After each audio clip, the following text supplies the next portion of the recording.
जाहे तहां तैं धर्म चलाए, जाहे तहां तैं धर्म चलाए।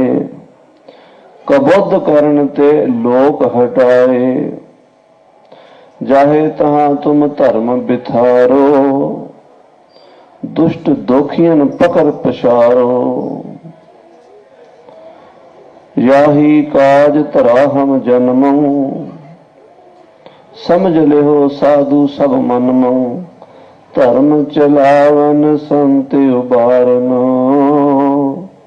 दुष्ट सबन को मूल उपारन, धर्म चलावन संत उबारन। दुष्ट सबन को मूल उपारन। वाहिगुरु जी का खालसा, वाहिगुरु जी की फतेह। गुरु गरीब नवाज अंतरजामी सच्चे पातशाह जी महाराज, सतगुरु गरीब नवाज धन धन दसां पातशाहियां दी आत्मक जोत श्री गुरु ग्रंथ साहिब जी दे पवित्र पावन चरण कमलों विखे संध्या दे दीवान सजे हन। सजे हुए दीवाना विच सोदर रहराज साहिब जी दे पाठ, गुरबाणी दे अमृतमय कीर्तन, गुरु घर दे महान विद्वान ज्ञानी जी इस पावन इतिहासक अस्थान दे हैड ग्रंथी साहब ज्ञानी खड़क सिंह जी कीर्तन आप जी नूं श्रवण करा रहे सन। कलयुग में कीर्तन प्रधाना। कलयुग के समय विच परमात्मा नूं मिलण दा तरीका प्रभु की उस्तत है। प्रभ की उस्तत करो संत मीत, सावधान एकाग्र चीत। जिन्ना तुसी प्रभु दे गुण गाओगे ना, उन्ना प्रभु दे नेड़े हो जाओगे। क्यों? परमात्मा साध संगत जी को देह, कोई शरीर, कोई आकार नहीं है। परमात्मा जोत रूप है। ज्यों ज्यों उहदे गुण गावांगे वो जोत साडे अंदर ही जग पाएगी। महाराज बाणी च कहते ने दूर नहीं मेरो प्रभ प्यारा। मेरा प्रभु दूर नहीं है, कहते इन्ना नेड़े है। कहो रविदास हाथ पै नेर है। हथ तो अजे दूर है, रब उस तो भी नेड़े है। आम दुनियादार कह छड़दे ने रब नेड़े ते कसुन नेड़े। ये पंजाबी दी कहावत सुनी होवेगी तुसीं। ਜਿਹੜੇ ਤਾਂ ਰੱਬ ਨੂੰ नहीं मनते वो कहते कसुन नेड़े है। रब पता नहीं कदों आवेगा रखिया करना। पर ਜਿਹੜੇ रब दे प्यारे हैं वो कहते ਜਿਹੜਾ कसुन साडे मूँह ते वजना है ना, ਉਹਦੇ ਵਿੱਚ जे अकाल पुरख ने ताकत खिंच लई वो नहीं वज सकेगा। धन गुरु अंगद देव जी महाराज खंडूर साहब च बैठे हैं। छोटे छोटे बच्चों नूं गुरमुखी पढ़ा रहे हैं ते नाले सच्चे पातशाह बच्चों को कुश्ती करांदे, कबड्डी करांदे, उन्होंने सेहत के तौर पर भी ते विद्या के तौर पर भी विकास देंदे। दस गुरु अंगद देव जी के चरणों च हिंदुस्तान का बादशाह हमायूं जिहड़ा अकबर का पिता ते बाबर का बेटा सी, मुगलिया खानदान का दूसरा बादशाह, दूसरे पातशाह गुरु अंगद देव की शरण च आ गया। क्योंकि उसने शेरशाह सूरी नाल जंग कीता सी, पठाना तो हार गया सी। वो हिंदुस्तान का दिल्ली का राज उस तो खुस गया सी। उहदे वजीर ने उन्होंने दसिया भी तेरे पिता बाबर ने गुरु नानक देव जी को 7 पुस्तां का राज लिया सी, वो पूरे हैं। जे किते गुरु नानक देव जी महाराज मिल जाण ते आपां उन्हां दी शरण चलीए ते वो सानू मुड़ के राज दिवा सकते हैं। बादशाह हमायूं गुरु अंगद देव जी का पता करके, क्योंकि उन्होंने पता लगा कि श्री गुरु नानक देव जी तो ज्योति जोत समा गए हैं, हुण उन्हां दी थां ते गुरु अंगद देव जी खंडूर साहब विच निवास करते हैं। हमायूं आया, गुरु अंगद देव जी महाराज बच्चों को खिडा रहे हैं। अपनी खेड विच अपनी मस्ती च रंग हसे है, रंग रोवे है, चुप भी कर जाहे। परवाह नाही किसे केरी बाज सच्चे ना। एक रब की परवाह करने वाले दुनिया की परवाह नहीं करया करते। गुरु अंगद देव जी उस परमात्मा के रंग च रंगे भगती भी कर रहे हैं, बच्चों को विद्या भी पढ़ा रहे हैं, उन्होंने खिडा भी रहे हैं ते अपनी मौज में बैठे ने। खडूर साहब च गुरुद्वारा है, गुरुद्वारा मल अखाड़ा साहब, ये उत्थों का वाकया है। हिंदुस्तान का बादशाह हार के आ गया जंग विच, गुरु साहब ने उन्होंने उठ के जी आया नहीं आख्या, उसका सत्कार नहीं किया। वो भी एक लीला सी, उन्हों की मर्जी होंदी है पातशाह की, हंकार तोड़ना सी। बैठे रहे, बच्चों नाल ही परचे रहे। हिंदुस्तान के बादशाह के मन में हंकार सी, मैं एडा बड़ा बादशाह हाँ, भावें हार गया सी। कहते रस्सी जड़ जाती है पर उहदे वट नहीं जाते। कि वड्डे हंकारी लोग हार के भी अपनी हार नहीं मन्निया करते। कहते गुरु अंगद देव जी उठे नहीं, इस गल का गुस्सा आ गया। मैं बादशाह, हिंदुस्तान का बादशाह, ते मैनू उठ के जी आया नहीं आख्या। इन्ना क्रोध चढ़िया भी गुरु अंगद देव जी की गर्दन मैं उतार दियां। उन्हें म्यान चों श्री साहब तलवार खिंचनी शुरू की। सिर वाले पासे जदों जाके तलवार अद्धी बाहर आ गई तो गरीब नवाज सच्चे पातशाह ने इस तरह परत के मुड़ के उहदे वल देखिया। अद्धी तलवार म्यान दे विच, अद्धी बाहर, उत्थे ही जाम हो गया हथ। महाराज कहंदे हवाइयों, ये तलवार इत्थे तो साडे ते चलाण लई कढ रहा है, उत्थे जदों जंग च हारिया सी उत्थे कढणी सी ना। अपने दुश्मन नाल दो हथ करने सन, शेर शाह नाल हार के उत्थे जोर नहीं चलिया ते संतां फकीरां ते चलांदा है। साध संगत जी उत्थे ही पत्थर की मूर्ति वर्गा बन के सुन्न मुन्न होके खड़ा है, पैरों से ढह पिया। बख्श लो महाराज। साध संगत जी, रब नेड़े है कि किसों नेड़े है? रब नेड़े है। आखो सतनाम श्री वाहिगुरू। साडा विश्वास होना चाहिए है। कहो रविदास हाथ पे नेड़े है। परमात्मा साडे अंदर है, हाथ नालों बहुत नेड़े है। लोड़ है सिर्फ उसकी खोज करन दी। वाहिगुरु वाहिगुरु वाहिगुरु जपो, वाहिगुरु अंदर आएगा। कीर्तन करो, वाहिगुरु अंदर आएगा। नाम जपो, वाहिगुरु अंदर आएगा। कथा सुनो, वाहिगुरु अंदर आएगा। आपां महापुरुषों तो कीर्तन सुन रहे सी। कीर्तन में पंथ दे वाली साहिबे कमाल कलगीधर पिता जी महाराज सच्चे पातशाह जी बाणी दा, बाबा जी सारी बाणी जिन्ना चिर दास ने 15 मिनट सुनी है, वो दसम की बाणी पढ़ रहे सन। ये दसम की बाणी बारे कई लोगों के बड़े ही शंके, कई किस्म के अज पाए जा रहे। गुरसिखां नूं तां शंका नहीं है, पर साध संगत जी मनमतियां दे पाए हुए शंके कई बारी भोले सिखां नूं जरूर भुला दिंदे हन। ये क्यों हो गया जी, वो क्यों हो गया, इदां क्यों लिख दिता, वो क्यों लिख दिता। पहली गल साध संगत जी, गुरु समर्थ है ते समर्थ गुरु ने जो भी लिखना है ना अपनी मर्जी नाल लिखना है, सानू पुछ के नहीं लिखना। गुरु साहब ने सानू पूछना सी, साथों कोई प्रमाण पत्र लेना सी, सर्टिफिकेट लेना सी भी मैं आ गल लिख दियां जां ना लिखा। नहीं, जो धुर तो बाणी आई, जो हुक्म अकाल पुरख दा आया, वो श्री गुरु ग्रंथ साहब दे विच लिख दिता। उही बाणी श्री दसम ग्रंथ साहब विच लिख दी। एक शंका जिहड़ा गुरमुख प्यारे करते हैं आम तौर पर, वो पुछते हैं कि श्री गुरु ग्रंथ साहब जी दे हुंदियां सुनदियां दसम पातशाह जी नूं वखरा दसम ग्रंथ रचण की की लोड़ पै गई। ये बहुत सवाल करते हैं भी जदों गुरु ग्रंथ साहब जी हैं तो फिर दूसरे ग्रंथ की की आवश्यकता है, की लोड़ है। साध संगत जी, यही बड़ी सूक्ष्म विचार है। ये उन्होंने समझ आवेगी जिहड़े एक दो बारी घट्टो घट गुरु ग्रंथ साहब का पाठ कर चुके हैं। ਅਰਥਾਂ ਨੂੰ ਸਮਝਣ ਦੀ ਜਿਨ੍ਹਾਂ ਨੇ ਕੋਸ਼ਿਸ਼ ਕੀਤੀ ਹੈ। ਸ੍ਰੀ ਗੁਰੂ ਗ੍ਰੰਥ ਸਾਹਿਬ ਜੀ ਦੇ ਅੰਦਰ ਬੇਅੰਤ ਸ਼ਬਦ ਐਸੇ ਹਨ ਜਿਨ੍ਹਾਂ ਸ਼ਬਦਾਂ ਵਿੱਚ ਵੇਦਾਂ, ਸ਼ਾਸਤਰਾਂ, ਸਿਮਰਤੀਆਂ ਤੇ ਪੁਰਾਣਾਂ ਦੇ ਹਵਾਲੇ ਆਉਂਦੇ ਹਨ।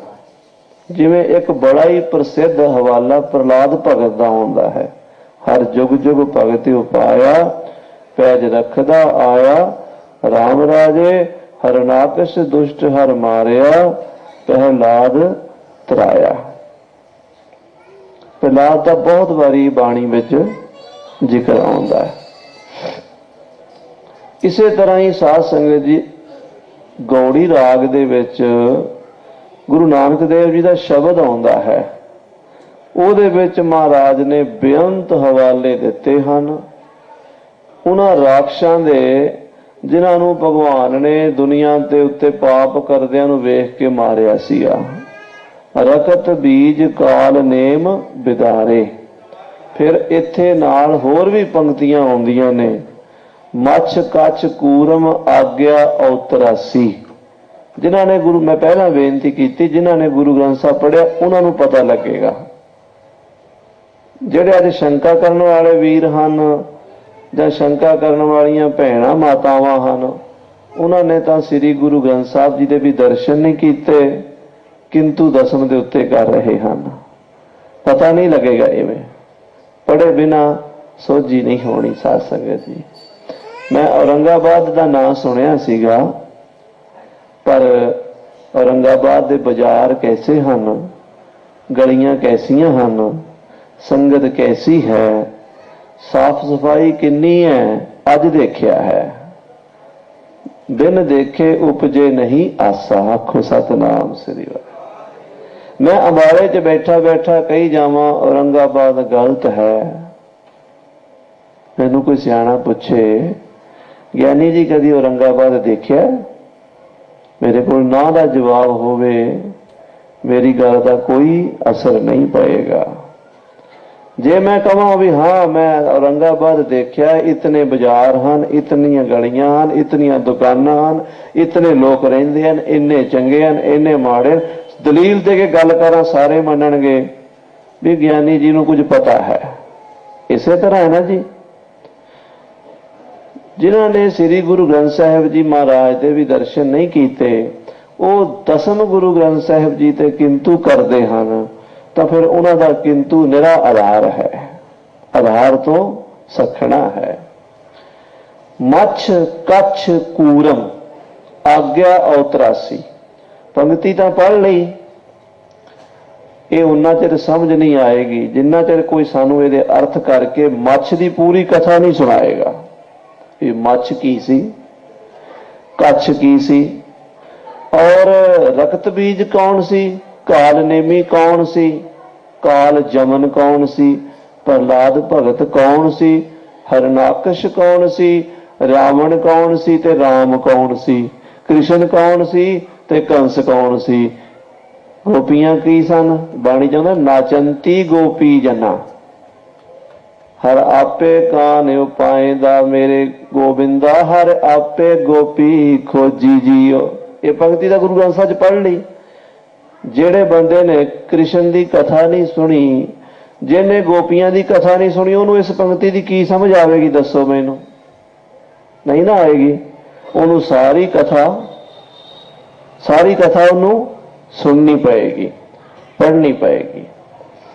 ਗੁਰੂ ਗੋਬਿੰਦ ਸਿੰਘ ਜੀ ਮਹਾਰਾਜ ਕਲਗੀਧਰ ਜੀ ਨੇ ਇਹ ਮਹਿਸੂਸ ਕੀਤਾ ਕਿ ਸ੍ਰੀ ਗੁਰੂ ਗ੍ਰੰਥ ਸਾਹਿਬ ਜੀ ਦੀ ਵਿਆਖਿਆ ਹੋਣੀ ਚਾਹੀਦੀ ਹੈ। ਐਸੀ ਵਿਆਖਿਆ ਕਿੱਥੇ ਹੈ? ਕਿਉਂਕਿ ਜਦੋਂ ਸਾਨੂੰ ਕਿਸੇ ਚੀਜ਼ ਦੀ ਭੁੱਖ ਲੱਗਦੀ ਹੈ ਨਾ, ਫਿਰ ਪਤਾ ਕਰਦੇ ਹਾਂ ਉਹ ਚੀਜ਼ ਮਿਲੇਗੀ ਕਿੱਥੋਂ। ਕੋਈ ਚੀਜ਼ ਮੰਨ ਲਓ ਸਾਡੇ ਘਰ 'ਚ ਚੀਜ਼ ਚਾਹੀਦੀ ਹੈ, ਕੋਈ ਵਸਤੂ ਚਾਹੀਦੀ ਹੈ, ਕੋਈ ਕੱਪੜਾ, ਕੋਈ ਘਰ 'ਚ ਵਰਤੋਂ ਕਰਨ ਵਾਲਾ ਸਮਾਨ, ਅਸੀਂ ਪੁੱਛਦੇ ਹਾਂ ਵੀ ਇਹ ਸਮਾਨ ਕਿੱਥੋਂ ਮਿਲੇਗਾ। ਜਿਸ ਬਾਜ਼ਾਰ ਵਿੱਚੋਂ, ਜਿਸ ਮਾਰਕੀਟ ਵਿੱਚੋਂ, ਜਿਸ ਦੁਕਾਨ ਤੋਂ ਚੀਜ਼ ਮਿਲਦੀ, ਅਸੀਂ ਉੱਥੇ ਜਾਂਦੇ ਹਾਂ। ਹੁਣ ਇਹ ਚੀਜ਼ ਕਿੱਥੇ ਸੀ? प्रहलाद की कथा, ध्रुव की कथा, नामदेव कह लो कंस की कथा, कृष्ण की कथा, गोपियां की कथा, सारी कथा कित्थे सी? ये कथा सी पंडितां दे कोल, संस्कृत के ग्रंथां दे विच, पुराणां दे विच, वेदां दे विच, शास्त्रां दे विच ये कथा लिखी हुई सी। और तुहानूं ये भी पता होना है, जिहड़े थोड़े पढ़े लिखे बैठे सारे ही, कि उस जमाने च पंडित लोग सिर्फ जां तां ब्राह्मण नूं विद्या पढ़ाते सन, अपने परिवार नूं ही विद्या देंदे सन। जे खत्तरी नूं विद्या देंदे सन तां वो शर्त लांदे सन भी तूं शादी नहीं कराएगा, सन्यासी बन जाएगा, साधु बनेगा, तां तैनूं विद्या पढ़ावांगे। गुरु गोबिंद सिंह जी ने 5 सिंह काशी भेजे सन विद्या पढ़ने लई। भाई वीर सिंह जी, भाई गंडा सिंह जी, भाई राम सिंह जी, भाई करम सिंह जी, वो 5 सिंहां दा नाम आउंदा है। भाई सोभा सिंह जी, ये 5 सिंह जदों काशी गए ना, ते पंडितां नूं बेनती कीती, पंडित जी असीं विद्या पढ़न आए हैं, सानूं गुरु गोबिंद सिंह जी ने तुहाडे कोल भेजिया है, सानूं विद्या पढ़ाओ। वो पंडित कहण लगे भी असीं तां उस बंदे नूं विद्या पढ़ाਉਂਦੇ आ ਜਿਹੜਾ ब्राह्मणां दे घर जम्मिया होवे। तुसीं ब्राह्मण हो? कोई कहंदा मैं जट हां, कोई कहंदा मैं खत्तरी हां, कोई कहंदा मैं मिस्त्री रामगढ़िया तरखाना, किसी ने आख्या मेरी की जात है, किसी ने आख्या की जात है। पंडितां ने जवाब दे दिता भी तुहानूं असीं विद्या नहीं पढ़ा सकदे। उन्हां सिंघां ने पुछया पंडित जी भी हुण असीं ब्राह्मणां दे घर तां जन्म लै नहीं सकदे, जिथे साडा जन्म, क्योंकि ये रब दे वस है, किहड़े मां बाप दे घर साडा जन्म होना साडे वस नहीं, ये तां दैवयोग है, जिथे हो गया सो हो गया। हुण विद्या पढ़न लई गुरु जी ने भेजिया, कोई होर प्रोसीजर भी है? वो कहिंदे हाँ एक है कि तुसीं घर बार गृहस्थ छड्ड दिओ, साडे वर्गे सन्यासी बन जाओ, घर बार दा पिछे दा मोह छड्ड दिओ, तां विद्या पढ़ सकदे हो। वो सिंह वापस आए सन 10वें पातशाह को पुछण वास्ते, गुरु जी की करिए? गुरु कलगीधर जी कहंदे जाओ उत्थे जाके सन्यास दा परण लैके भी विद्या पढ़ लो, मेरा खालसा पढ़ लिख जावे। जे तुसीं 5 जने पढ़ के आ गए ना, बाकी खालसे नूं तुसीं आपे ही पढ़ा दिओगे। विद्या एक बारी साडे घर आ जानी चाहिदी। आखो सतनाम श्री वाहिगुरू। गुरु कलगीधर जी दी किन्नी स्टडी सी, किन्नी पढ़ाई सी, किन्नी विद्या सी, दुनिया के सारे विद्वान रल के भी एक तिल मात्र अंत नहीं पा सकते। इन्नी महाराज दी 10वें पातशाह दी ब्रह्म विद्या सी। साध संगत जी जदों 10वीं दी बाणी पढ़दे आ, देखो किते ते ब्रिज भाषा है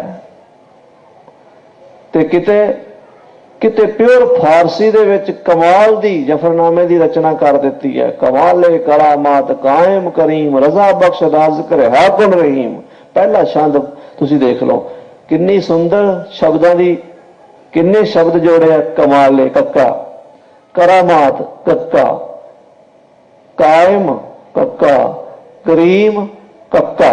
कमाले करामात कायम करीम, कक्के अखर नाल पहली पंक्ति। और अंग जे हैरान रह गया सी भी इन्ने विद्वान हैं, शब्दां दी इन्नी सुंदर बनतर बनाई है।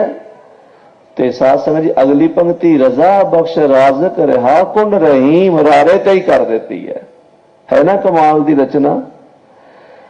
इतने बड़े विद्वान धरती ते तल ते ना तो पहला कदी आए हैं जिहड़े गुरु गोबिंद सिंह जी होए हैं, ते ना एडा बड़ा विद्वान धरती ते बाद कोई जम्मना ही है जिहे गुरु गोबिंद सिंह होए हैं।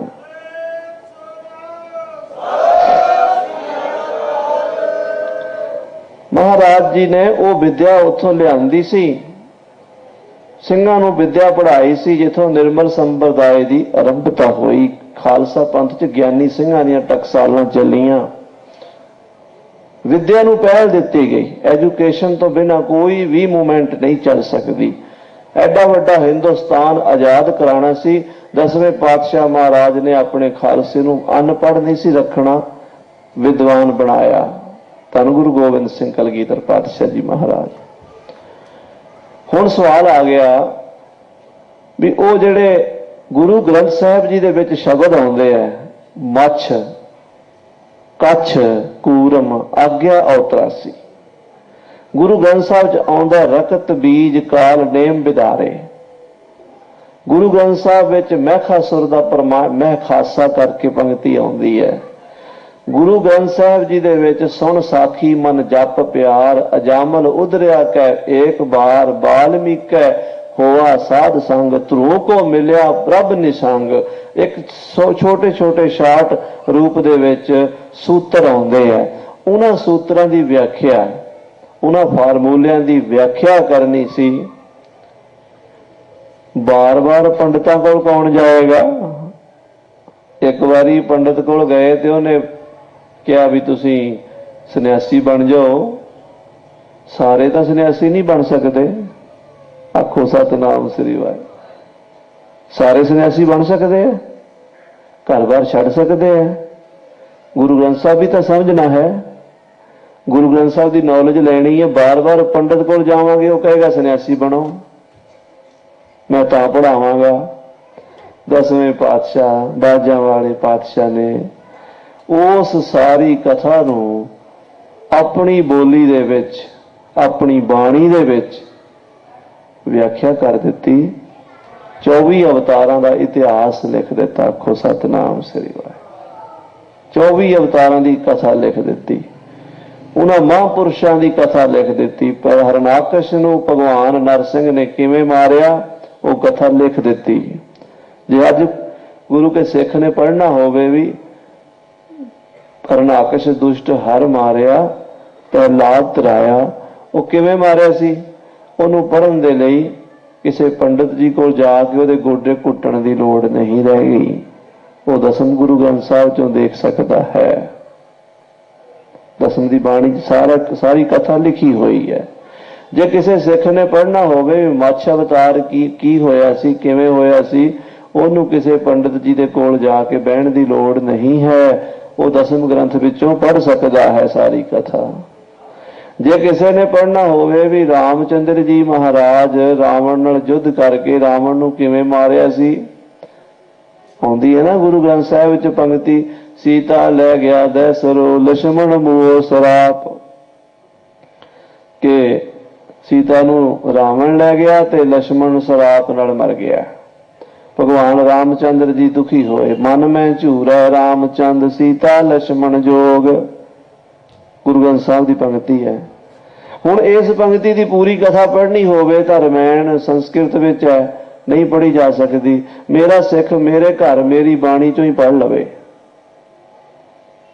ਬਾਹਰ ਜਾਣ ਦੀ ਲੋੜ ਨਹੀਂ ਖਾਲਸੇ ਨੂੰ। ਆਖੋ ਸਤਿਨਾਮ ਸ੍ਰੀ ਵਾਹਿਗੁਰੂ। ਦਸਮ ਪਾਤਸ਼ਾਹ ਜੀ ਮਹਾਰਾਜ ਨੇ ਇਸ ਪ੍ਰਯੋਜਨ ਦੇ ਨਾਲ ਵੀ ਬਾਣੀ ਰਚੀ ਹੈ।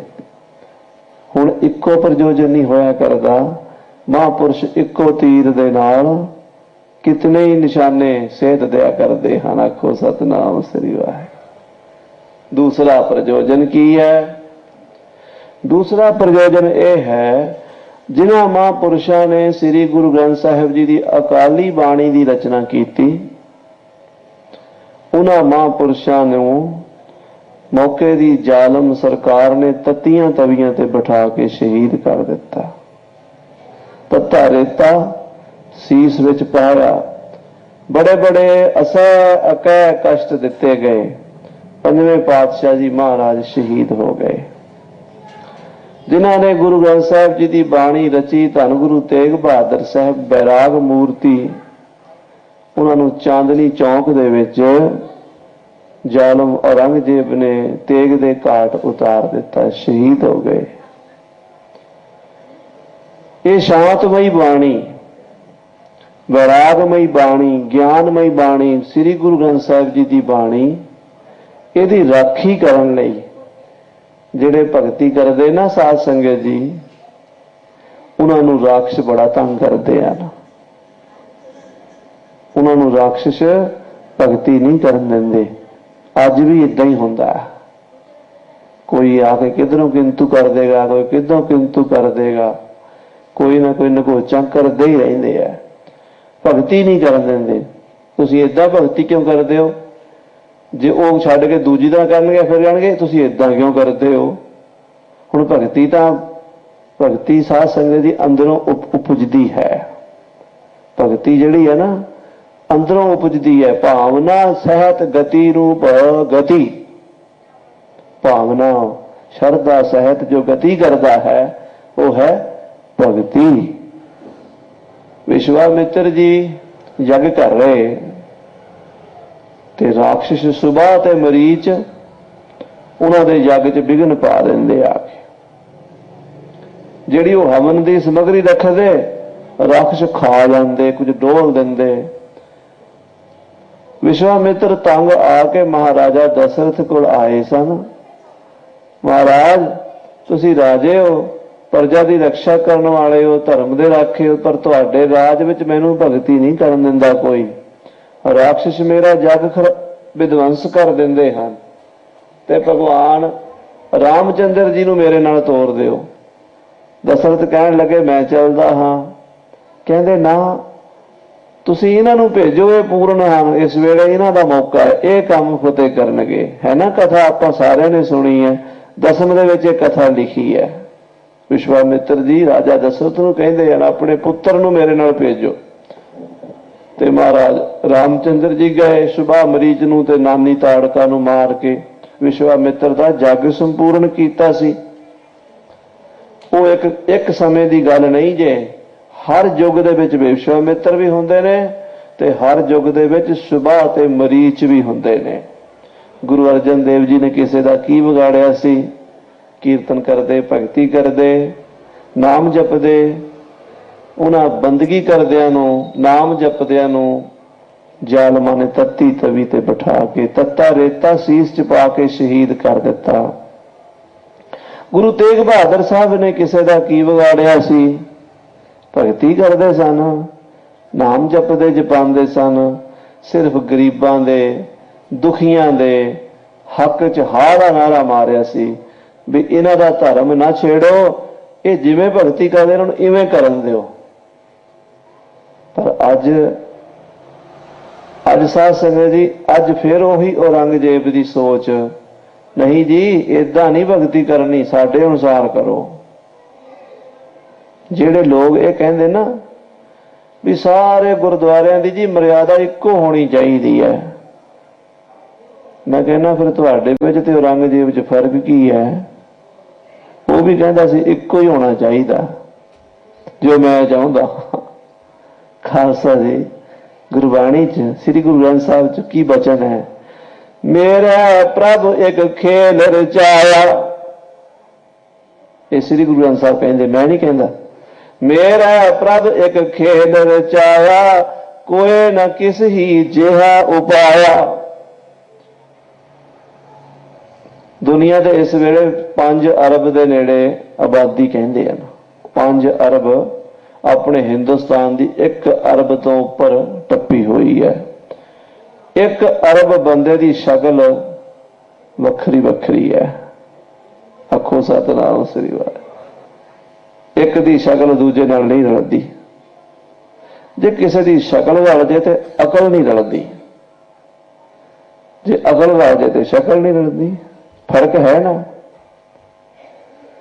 ਅਸੀਂ ਸਾਰੇ ਗੁਰਦੁਆਰਿਆਂ ਨੂੰ ਇੱਕੋ ਜਿਹਾ ਕਿਵੇਂ ਕਰ ਦਿਆਂਗੇ? ਮਹਾਰਾਜ ਗੁਰੂ ਤੇਗ ਬਹਾਦਰ ਸਾਹਿਬ ਕਹਿੰਦੇ ਤੂੰ ਆਪਣੀ ਨਮਾਜ਼ ਪੜ੍ਹੀ ਜਾ, ਤੈਨੂੰ ਰੋਕਦੇ ਆ। ਜੇ ਉਹ ਵਿਚਾਰੇ ਤਿਲਕ ਜੰਜੂ ਲਾ ਕੇ ਆਰਤੀ ਕਰ ਰਹੇ ਨੇ ਤੇ ਉਹਨਾਂ ਨੂੰ ਵੀ ਕਰਨ ਦੇ। ਆਖੋ ਸਤਿਨਾਮ ਸ੍ਰੀ ਵਾਹਿਗੁਰੂ। ਪਰ ਨਹੀਂ, ਜ਼ਾਲਮ ਨੇ ਆਖਿਆ ਨਹੀਂ, ਜੋ ਮੈਂ ਚਾਹੁੰਦਾ ਉਹ ਹੋਵੇਗਾ। ਮਹਾਰਾਜ ਕਹਿੰਦੇ ਉਹ ਨਹੀਂ ਹੋ ਸਕਦਾ। ਤੂੰ ਤੇ 2 ਤੋਂ 1 ਕਰਨਾ ਚਾਹੁੰਦਾ, ਇੱਥੇ ਤੀਸਰਾ ਖਾਲਸਾ ਪੰਥ ਪੈਦਾ ਹੋਣ ਵਾਲਾ ਹੈ। ਤੂੰ ਪੰਥ ਮੈਂ ਕਪਟ ਵਿਦਿਆ ਚਲਾਨੀ, ਬਹੁਤ ਤੀਸਰਾ ਪੰਥ ਕੀਜੈ ਪ੍ਰਧਾਨੀ। ਸਾਧ ਸੰਗਤ ਜੀ, 9ਵੇਂ ਪਾਤਸ਼ਾਹ ਦੀ ਸ਼ਹੀਦੀ ਹੋਈ। ਉਹਨਾਂ ਦੀ ਸ਼ਹੀਦੀ ਵਿੱਚੋਂ, ਉਹਨਾਂ ਦੇ ਡੁੱਲੇ ਖੂਨ ਦੇ ਤੁਪਕਿਆਂ ਵਿੱਚੋਂ ਇੱਕ ਮਹਾਨ ਤੇਜਸਵੀ ਸੂਰਬੀਰ ਯੋਧੇ ਕਲਗੀਧਰ ਪਾਤਸ਼ਾਹ ਨੇ ਪੰਥ ਸਾਜਿਆ। 1.25 लाख से एक लड़ाऊं तब गोविंद सिंह नाम कहाऊं, गिदड़ों से मैं शेर बनाऊं, तब गोबिंद सिंह नाम कहाऊं, इन गरीब सिखण को दहों पातशाही, ये याद करें हमरी गुरियाई, जिनकी जात गोत कुल माही, सरदारी भी नहीं कदाई, उन्हीं को सरदार बनाऊं, तब गोबिंद सिंह नाम कहाऊं। ते फिर साध संगत जी भगती दे नाल शक्ति का संचार करन दे लई गरीब नवाज 10वें पातशाह जदों रब नाल जुड़ गए ना, अकाल पुरख नाल, उत्थों फिर बाणी आई। कैसी बाणी आई? बाणी आई संगीत पुचंग प्रयात छंद, कागड़दंग काती कटारी कड़ाकंग, तागड़दंग तीरंग तुक्कंग तड़ाकंग, चागड़दंग नागड़दंग बागड़दंग बाजे, गागड़दंग गाजी महागज गाजे। डोले फरकदे कि नहीं फरकदे, अखां खुलदियां कि नहीं खुलदियां, जोश आउंदा कि नहीं आउंदा। जदों पहली बार गरीब नवाज ने भाई दया राम नूं आख्या, क्यों आया बई? कहंदा जी तुसीं सीस मंगिया, मैं सीस देण आया आनंदपुर साहब। पहली बार गल हो रही है, आमने सामने आया दया राम। कहंदे भाई क्यों आया? कहंदा जी सीस मंगिया तुसीं, मैं सीस देण आया। हजूर बोले, दया राम सीस देण दा मतलब समझदा? कहंदा जी मैं मतलब नहीं समझदा, मैं सिर्फ ये समझदा भी तुसीं मंगिया मैं दे देना। महाराज कहंदे नहीं नहीं, बिना समझे कोई चीज किसी नूं देनी सियाणप नहीं हुंदी, समझ के चीज दान करीदी। आखो सतनाम श्री वाहिगुरू। मैं किस चीज लई? कहंदा महाराज तुसीं मंगिया, मेरा फर्ज है मैं देना, मैं सिखां। महाराज कहंदे ना, सिर देण दा मतलब समझ। कहंदा जी तुसीं समझाओ। 10वें पातशाह कहंदे दया राम सिर देण दा मतलब मैदाने जंग च जूझना पएगा, जिथे तोपां दे गोले गाड़ काड़ करते हैं, जिथे तीर शाड़ शाड़ करते हैं, जिथे अग उगलती है, जिथे घोड़े हिणकते हैं, जिथे ठा ठा हुंदी है, काड़ काड़ बचती है, जिथे लहू दियां नदियां वगदियां ने, जिथे लाशां दे ढेर लगे हुंदे ने, उत्थे मैदाने जंग च कल्ले कल्ले ने 1.25 लाख नाल लड़ना। सिर देण दा इह मतलब है। अगों दया राम पता की कहंदा? महाराज काम हमारा तोलन तकड़ी। देखो साडे हिंदुस्तान दी 10वें ग्रंथ तो पहला दशा की सीगी, 10वें ग्रंथ ने सानू की बना दिता? ये पुछदे भी 10वें ग्रंथ की लोड़ क्यों पई गुरु ग्रंथ साहब दे? काम हमारा, दयाराम कहंदा काम हमारा तोलन तकड़ी, नंगी करद कभी नहीं पकड़ी। महाराज तुसीं तो कहंदे हो तलवार फड़ के जंग दे मैदान च, आलू गोभी कट्टण नूं मैं कदी छुरी नहीं पकड़ी, ਉਹਦੇ तो भी डरदा मेरी उंगल ते ना लग जावे। काम हमारा तोलन तकड़ी, नंगी करद कभी नहीं पकड़ी। चिड़ी उड़े डर से मर जाऊं, मुगलन से कैसे लड़ पाऊं। महाराज चिड़ी उड़दी है ना, ਉਹਦੇ ਖੰਭਾਂ ਦੇ ਖੜਾਕ ਨਾਲ ਮੇਰਾ